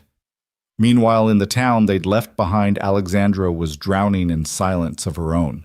The board meetings blurred together, shareholders clamored about market dips, and headlines dissected her clothes more than her strategies. She played her role with surgical precision, but when the day ended and the penthouse emptied, she was left with absence. Her assistant once found her standing by the window at dawn, barefoot, coffee gone cold. "You're supposed to be at the office in 30, the assistant whispered, as if afraid to break her. "I know," Alexandra said, but her gaze stayed pinned to the street below, as if willing a certain truck to reappear. She wrote letters she never sent. She told herself they deserved space-time. She reminded herself of the promise she had made. "Give us time. Then we'll call." But night stretched and no call came. One Friday, she slipped into her car without telling her driver where to go. She wound up at the garage, the bay door shut, the radio inside silent. She pressed her palm to the cold metal and whispered his name once like a prayer swallowed by air. Then she turned and walked away before the ache could split her open. Back in the city, Jacob finally cracked first. At breakfast, spoon clinking against a bowl of cereal that had gone soggy, he blurted, "I think we should tell her where we are." Ben froze mid-sip of his coffee. "Jake." "She's alone," the boy pressed. "And so are we." "You think I don't know? I draw it every night." The space, the missing part. Ben set the mug down hard enough to make it slosh. He dragged a hand over his face. "I'm trying to keep you safe." Jacob's voice softened, but it cut sharper. Safe isn't the same as happy, Dad. The silence stretched until Jacob shoved his chair back and stomped to his room. The door clicked shut. Ben sat there, staring at the envelope in the drawer. His hand finally moved. He pulled it out, tore it open. Inside was a single page. "Ben, you don't have to answer. I just need you to know leaving doesn't erase you. I carry you and Jacob in ways I can't put down. If the day ever comes when space isn't what you need, I will be here. Not as a CEO, not as a name in a paper, just as someone who was given a chance to belong and will never forget it." Ben folded the letter, hands trembling. For the first time in weeks, he let himself say it aloud, a whisper no one could hear. I miss you too. The city outside didn't care, but somewhere across distance and silence he prayed she felt it. The winter-deepened gray skies pressing heavy over the city. Ben moved like a man stitched together by willpower alone. Early mornings, long shifts, late nights spent fixing what the shop couldn't bill for just to keep his hands from trembling with the weight of choices unmade. Jacob carried his sketchbook everywhere, filling page after page with outlines of people who weren't there. Alexandra laughing, Alexandra leaning against the counter, Alexandra kneeling to tie his shoelace. It became a ritual. Ben would find the sketches tucked beneath his pillow, slipped into his coat pocket, taped to the refrigerator. Jacob didn't say the words out loud anymore, but the drawings screamed them, "Bring her back." One raw February morning, a letter came addressed not to Ben, but to Jacob. The handwriting was elegant, precise, and instantly recognizable. Ben hesitated, turning it over in his hands. "Who's it from?" Jacob asked, stepping into the kitchen with hair still messy from sleep. Ben considered lying, but Jacob's eyes were too old for his age. He handed it over. Jacob tore it open and read silently, lips moving. His face softened, then brightened in a way Ben hadn't seen since they left town. He passed the letter across the table. Jacob, I don't know what to say except that I think of you every single day. I imagine what you're drawing, what stories you've invented, what questions you'd ask me if you were here. I'm proud of you even from far away. Someday soon, I hope I can tell you that face to face. Until then, remember, your art has a way of keeping people close even when they're far. It's keeping me close to you now. Always, Alexandra. Ben folded the page slowly. His throat ached. Jacob's gaze pinned him, daring him to dismiss it. Dad, the boy whispered. She didn't forget us. Ben rubbed his temples. That doesn't mean what? That she can't be here, or that you won't let her? The accusation hung between them. For the first time, Ben didn't know how to answer. Across the miles, Alexandra faced storms of her own. The board had quieted partly because profits had stabilized, partly because the story had shifted to other scandals. But her heart was restless. Each night she reread Jacob's last drawing, the one he had slipped into her handbag before disappearing a family of 3, hand in hand, standing beneath a crooked tree. She traced the lines until the paper softened under her fingertips. She knew the risk of reaching out again. Her mother's warning echoed in her ears. You can't belong in both worlds. But Alexandra wasn't sure she wanted to belong to her mother's world anymore. So she wrote. Letter after letter, none sent until finally she couldn't bear it. She booked a quiet flight, no assistance, no press, no security detail, just herself. A woman following a thread she couldn't cut. The knock on the apartment door came on a Saturday morning. Ben had just set a skillet of eggs on the stove when Jacob froze pencil mid-line. The knock came again, gentle but certain. Ben's pulse thudded. He motioned for Jacob to stay back and opened the door. There she was. No driver, no designer coat. Just a woman in a gray sweater, hair pulled back, suitcase in hand. Hi, Alexandra, said softly. Ben's breath caught. For a moment he couldn't move. Then Jacob darted past him, flinging himself into her arms. She laughed through tears, holding him as if she'd never let go again. Ben stood frozen in the doorway, the skillet hissing behind him. He should tell her to leave. He should close the door, protect the fragile balance they had found. But when Alexandra finally looked up, eyes shining, she whispered, I couldn't stay away. And the walls Ben had built around himself began to crack. They sat at the kitchen table, eggs forgotten. Jacob chattering non-stop. He showed her drawings, each one a piece of the time they'd spent apart. Alexandra listened as if each page were scripture, her fingers brushing Jacob's hair every few seconds, as if to prove he was real. Ben leaned against the counter, arms crossed, heart a storm. Finally, Alexandra met his eyes. I know I don't deserve this, she said quietly, but I needed to see you both. Just once, if that's all you'll allow. Ben's jaw tightened. And when you leave again? What then? Her voice wavered but held steady. Then at least you'll know I came back, that I wasn't just a story in a paper, that I meant what I said. The silence stretched taut as wire. Jacob broke it with a simple plea. Dad, don't make her go. Ben closed his eyes, fighting against hope, against fear, against the truth Jacob had drawn 100 times already. When he opened them again, Alexandra was still there, waiting. Not demanding, just waiting. And for the first time he thought maybe, just maybe, he was ready to let her in. Morning arrived hesitant, as if the sun were peeking over the brick wall outside the kitchen window to check whether it was allowed in. Alexandra stood by the stove where Ben had abandoned those eggs yesterday. Sleeves pushed to her elbows, flipping them carefully like a student eager for extra credit. The apartment smelled of butter and toast and the oregano drift that rose from the deli vents below. Jacob sat on a chair with his legs tucked underneath the canvas-wrapped portfolio she'd brought laid across his lap, like a small animal he didn't want to startle. "Can I open it now?" he asked, eyes bright with a hope Ben hadn't seen since they left Millbrook.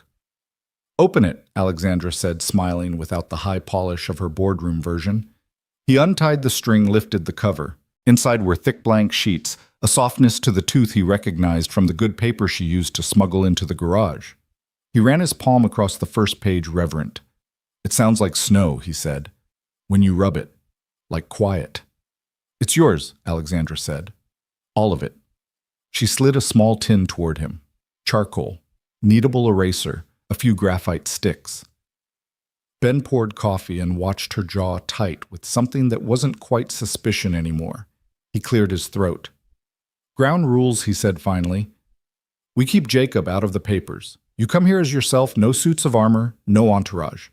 And you tell him the truth even when it's messy." "Yes," Alexandra said too quickly to be negotiating. "I can do that." Jacob glanced between them, weighing adult words with a child's seriousness. "Can we go somewhere?" he asked. "Not far, just out." Alexandra hesitated, looking to Ben. He held her gaze for a beat, then nodded. "There's a park 2 blocks east," he said. "A little pond that tries hard to be pretty." The city felt colder after days of gray. They walked in a row, Ben with his hands in his pockets, Alexandra with her scarf wrapped twice around her throat, Jacob clutching the portfolio like a shield. The pond wore a skin of ice thin as candy gulls pacing like critics. A man sold roasted chestnuts from a cart, the air braided sweetness with salt and the metallic bite of winter. Jacob sat on a bench and opened to the first page. He looked up, eyes narrowing at the way light split on ice. He began to draw with a new carefulness, mark, pause, inhale mark. Alexandra didn't correct him, only watched, nodding in time with his strokes. "You see it," she murmured. "I think so," he said, cheeks pinked by cold. "The way it's bright and not bright." Ben tried to stand back from the quiet miracle happening on that bench, tried to let it happen without naming it. The city bustled past, indifferent, and for a minute he was grateful for indifference. It let them be a small world inside a larger one. When Jacob coughed, it didn't register as anything but winter. When he coughed again, sharp, persistent, Ben turned. "You okay, champ?" Jacob nodded, stubborn, and bent to the page. The pencil trembled. He coughed harder this time, a sound that reached down his chest and seemed to pull him inside out. The tinny color fled his face. "Hey, Ben," said, stepping forward. "Take a second." "I'm fine," Jacob said, still trying to draw. "It's just—" His words blurred.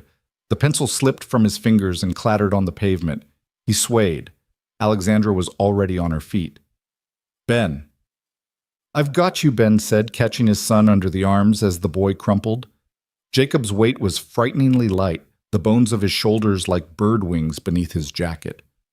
"Call Alexandra," said, voice steady, the way a horizon is steady. She was already punching 911.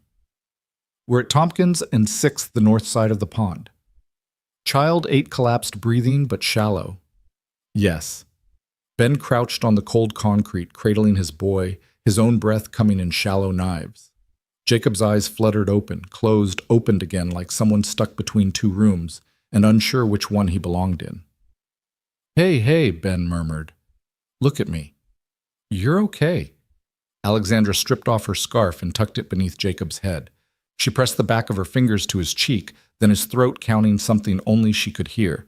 Her jaw flexed once. "They're 3 minutes out," she said. "He's breathing." "Ben, look at me." "He's breathing." Those 3 minutes stretched so thin Ben could see through them. He heard everything: gulls swearing, the chestnut man muttering a prayer, in a language Ben didn't know, the far-off wail growing nearer. He cataloged stupid details so he wouldn't catalog his fear.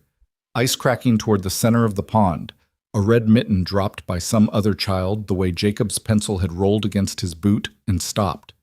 The ambulance burst the world apart again, all red and white and certainty. EMTs knelt, spoke in quick shorthand. History. Cough syncope child, 8. Pulse ox, 88. The numbers were a foreign country. Ben followed their instructions, moved when they asked, let go when they took his son from his arms. He climbed into the ambulance without asking permission.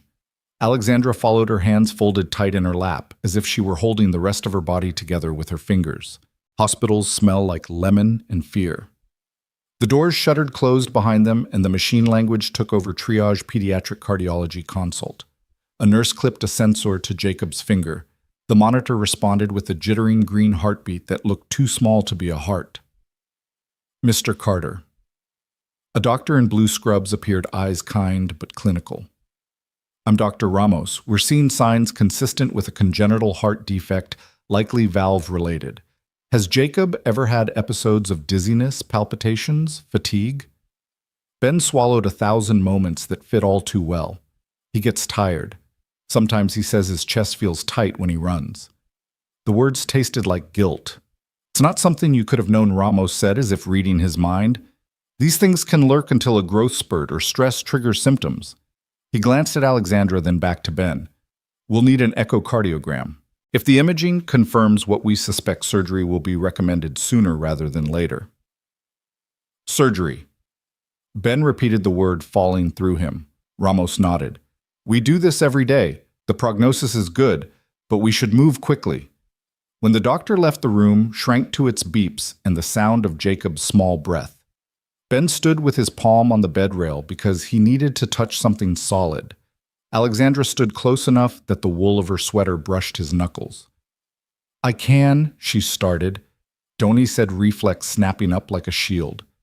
Not yet. She closed her mouth. The silence that followed wasn't offended. It was careful. A woman with a clipboard appeared, as if conjured. Mr. Carter, I'm Financial Services. We've verified your insurance. I'm afraid your plan is limited on surgical coverage for pediatric cardiology. We'll do everything we can to work out. She slid a printout toward him. Numbers marched across the page like an invading army. Ben stared until they blurred. He did the terrible math of years and wages and the value of a life you can't put into a spreadsheet. He felt his pride try to stand up and then fall over, useless. Alexandra's voice remained low, steady. May I speak with admissions? The financial officer glanced at her, then at Ben. Ben's jaw locked. The room pivoted on his choice. He looked at the printout again, at his boy on the bed, at a monitor translating heartbeats into green light. He nodded once. Alexandra stepped into the hall and became something else, not the ice-cold executive of headlines, but a version of herself that made things happen because a child's life was on the scale. She spoke gently, then firmly. She asked for a supervisor. She requested the hospital's foundation liaison. Yes, I can fund it anonymously. No, not as a publicity initiative. I said anonymous. When she returned, her hands were shaking now that the momentum had nowhere to go. It's handled, she said softly. The hospital's foundation will cover the surgery and aftercare. No headlines, no debt. No one outside this building needs to know. Ben's throat worked. Pride staged one last pitiful protest on the steps of his heart and disappeared under the weight of love.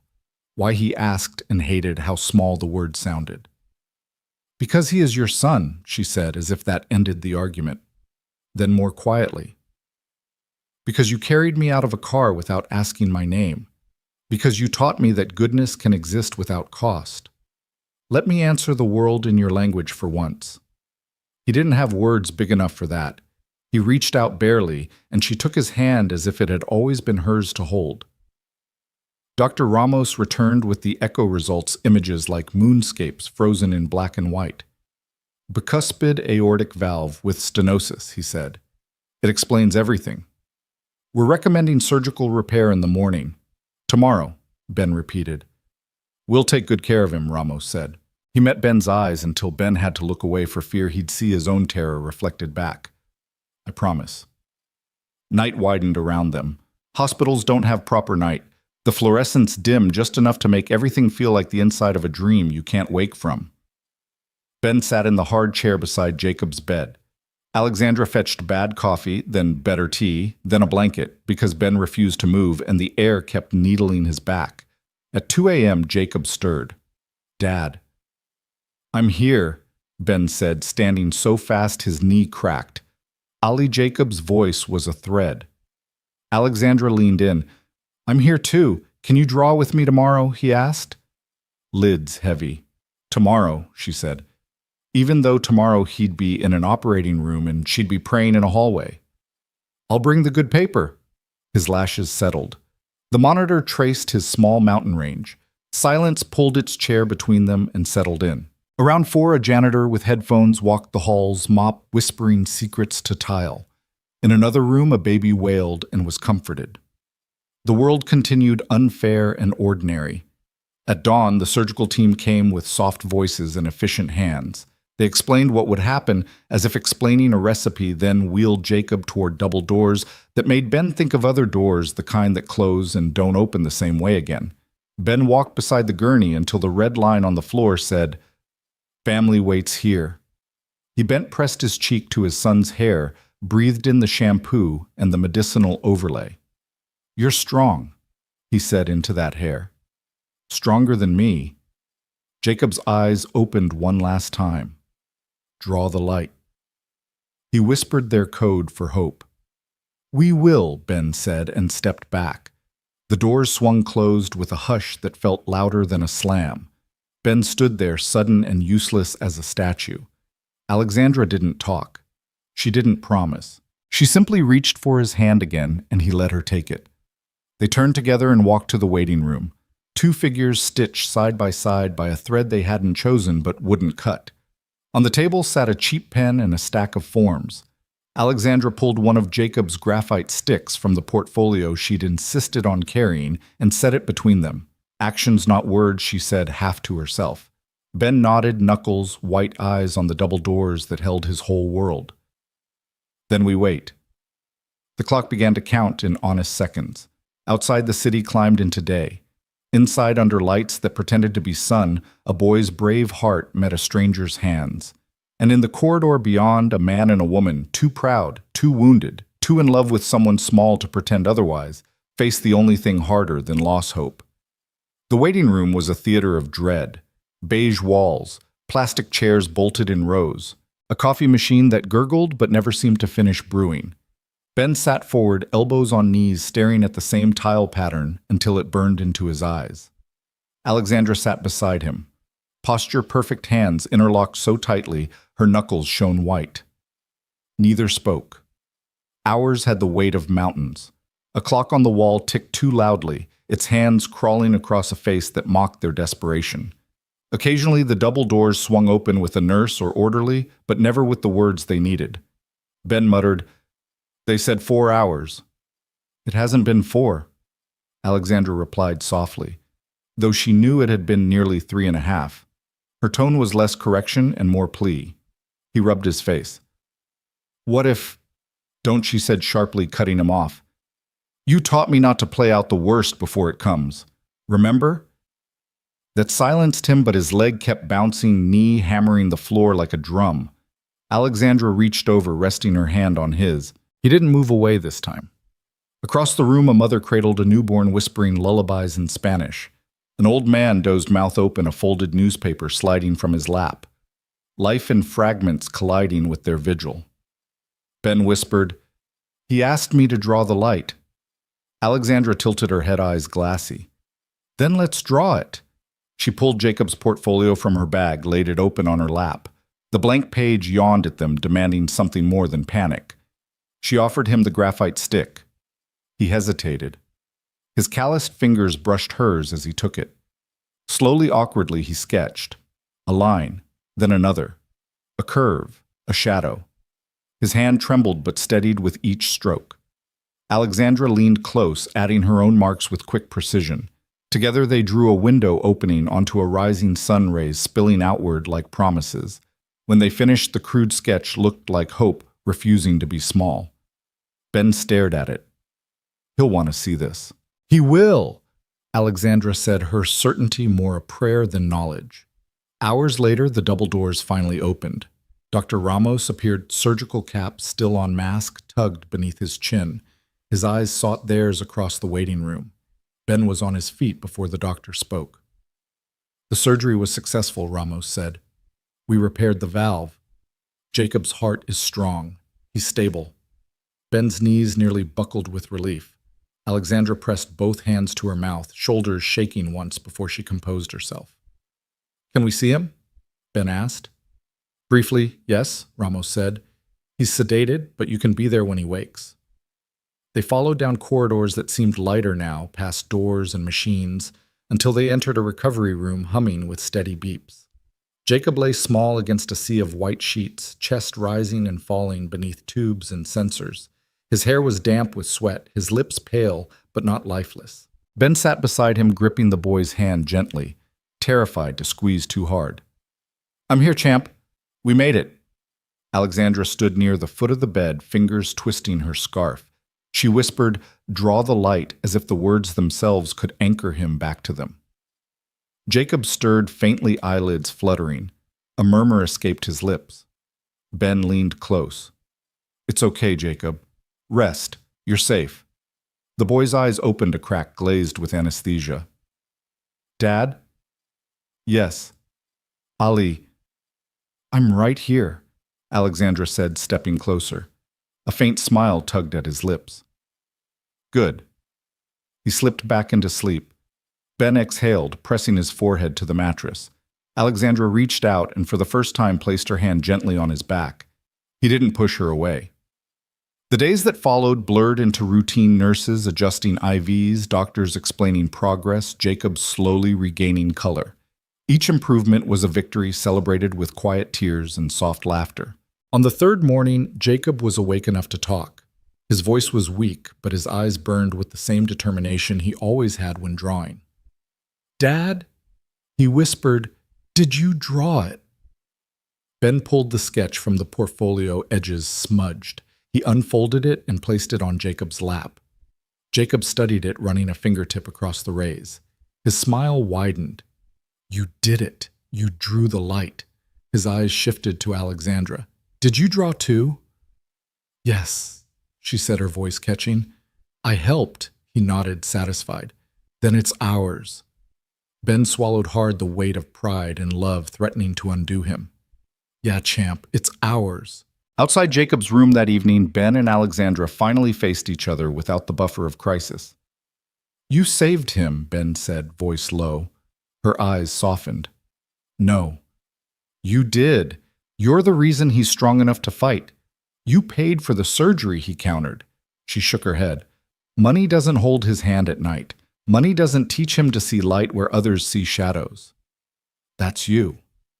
For once he didn't argue.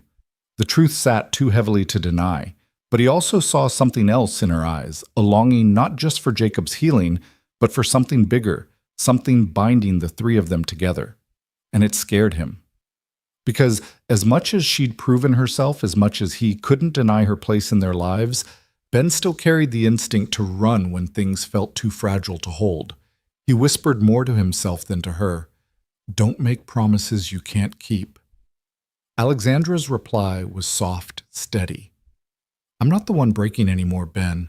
Inside the room, Jacob slept peacefully, chest rising with the rhythm of a mended heart. Outside, his father and the woman who had become part of their story stood on the edge of something that could heal them both or shatter them again. Spring returned to the city with a stubborn kind of grace trees pushing green despite soot-stained streets, rain-washing winter's grit into drains. For the first time in months, Ben let himself notice the season. He wheeled Jacob out of the hospital under skies streaked with pale blue. The boy sat bundled in a blanket sketchbook balanced on his lap, his smile tired but wide. Alexandra walked a step behind them carrying a bag of medications and discharge papers. She looked like she belonged there, as natural as the blooming magnolias lining the hospital entrance. And though Ben didn't say it aloud, he didn't mind her being part of that picture. At home, life adjusted slowly. The beeping machines of the hospital were replaced by the soft hum of their apartment fridge, the scratch of pencil against paper, the smell of soup simmering on the stove. Ben fussed endlessly, measuring Jacob's medicine twice, fluffing pillows, checking the boy's breathing at night until Jacob groaned, "Dad, stop staring at me like I'm going to vanish." "I almost lost you," Ben muttered, once voice breaking. "But you didn't." Jacob answered matter-of-fact with a resilience that made him seem older than his years. Alexandra visited daily. She'd bring groceries, art supplies, or simply herself, her presence filling corners of the apartment once hollow. She listened to Jacob's stories, joined in his sketches, laughed at his terrible jokes. But always she left before nightfall. One evening, Ben walked her down to the street. The glow of street lamps painted her face in gold. She shifted the strap of her purse, then hesitated. "Ben," she began, "I don't want to keep intruding, but Jacob, he makes me feel like I've found something I didn't know I was missing, and I don't want to lose that."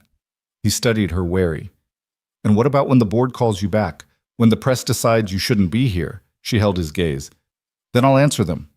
But I won't leave Jacob, or you, not this time." Her words sank into him, uncomfortable and undeniable. He wanted to believe. More than that, he was terrified of what believing would cost if she broke it. Weeks passed. Jacob grew stronger. He returned to school part-time, sketching every teacher before they even noticed. One afternoon, he burst through the apartment door with paper fluttering in his hands. "Dad, Ali, look." Ben glanced up from the sink. Alexandra, seated at the table, turned eagerly. Jacob unfolded the paper, a sketch of 3 figures standing beneath the crooked tree he always drew. But this time the figures weren't vague. The man had Ben's broad shoulders. The woman's hair was pulled back like Alexandra's. The boy in the middle clutched both their hands. Beneath the drawing, in Jacob's uneven scrawl, were the words, "My family." Ben froze. Alexandra's eyes flooded. Jacob grinned, holding the paper high like a flag. "It's us. It's always been us." For a long moment, no one spoke. The hum of the refrigerator, the ticking of the wall clock, the muffled sounds of life outside all faded. Only the truth of that drawing filled the room. Ben swallowed hard. "Jacob—" "Don't say it's just a drawing," Jacob interrupted fierce. "It's real. You two just have to admit it." Ben looked at Alexandra. She didn't speak, didn't push. She only weighted her hands, trembling slightly on the table. Later that night, after Jacob fell asleep, Ben sat alone on the balcony. The city stretched beneath him, lights flickering like restless stars. Alexandra stepped out quietly, wrapping a shawl around her shoulders. "Jacob's right," she said softly. Ben exhaled smoke from a cigarette he hadn't lit, just holding it between his fingers, a habit from a past he thought he'd buried. He turned it over before answering.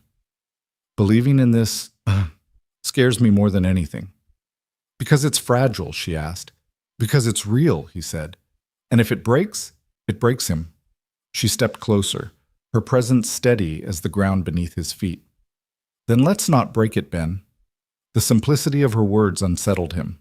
He looked at her, really looked, and saw not the billionaire CEO, not the woman who had once lived in a world untouchable. He saw a person willing to risk the same fear he carried, and for the first time he let himself imagine a future where Jacob's drawings weren't just wishes, but reflections of what they had built. One Sunday morning, sunlight streaming through the kitchen, Alexandra arrived with a basket of pastries. Ben was cooking eggs, Jacob sketching at the table. It felt startlingly ordinary. Jacob raised his head and declared, "We should go somewhere. Together. Like a real family." Ben chuckled. "Where to?" "The park," Jacob said firmly. "And don't say no. I already drew it." He held up a sketch, 3 figures on a picnic blanket beneath a wide tree, laughter in every line. Alexandra laughed softly, looking at Ben. "Seems he's already decided." Ben hesitated, spatula in hand, the smell of bacon filling the air. Then he smiled, small but genuine. "All right, champ, the park it is." It was a promise, a small step, but a step nonetheless.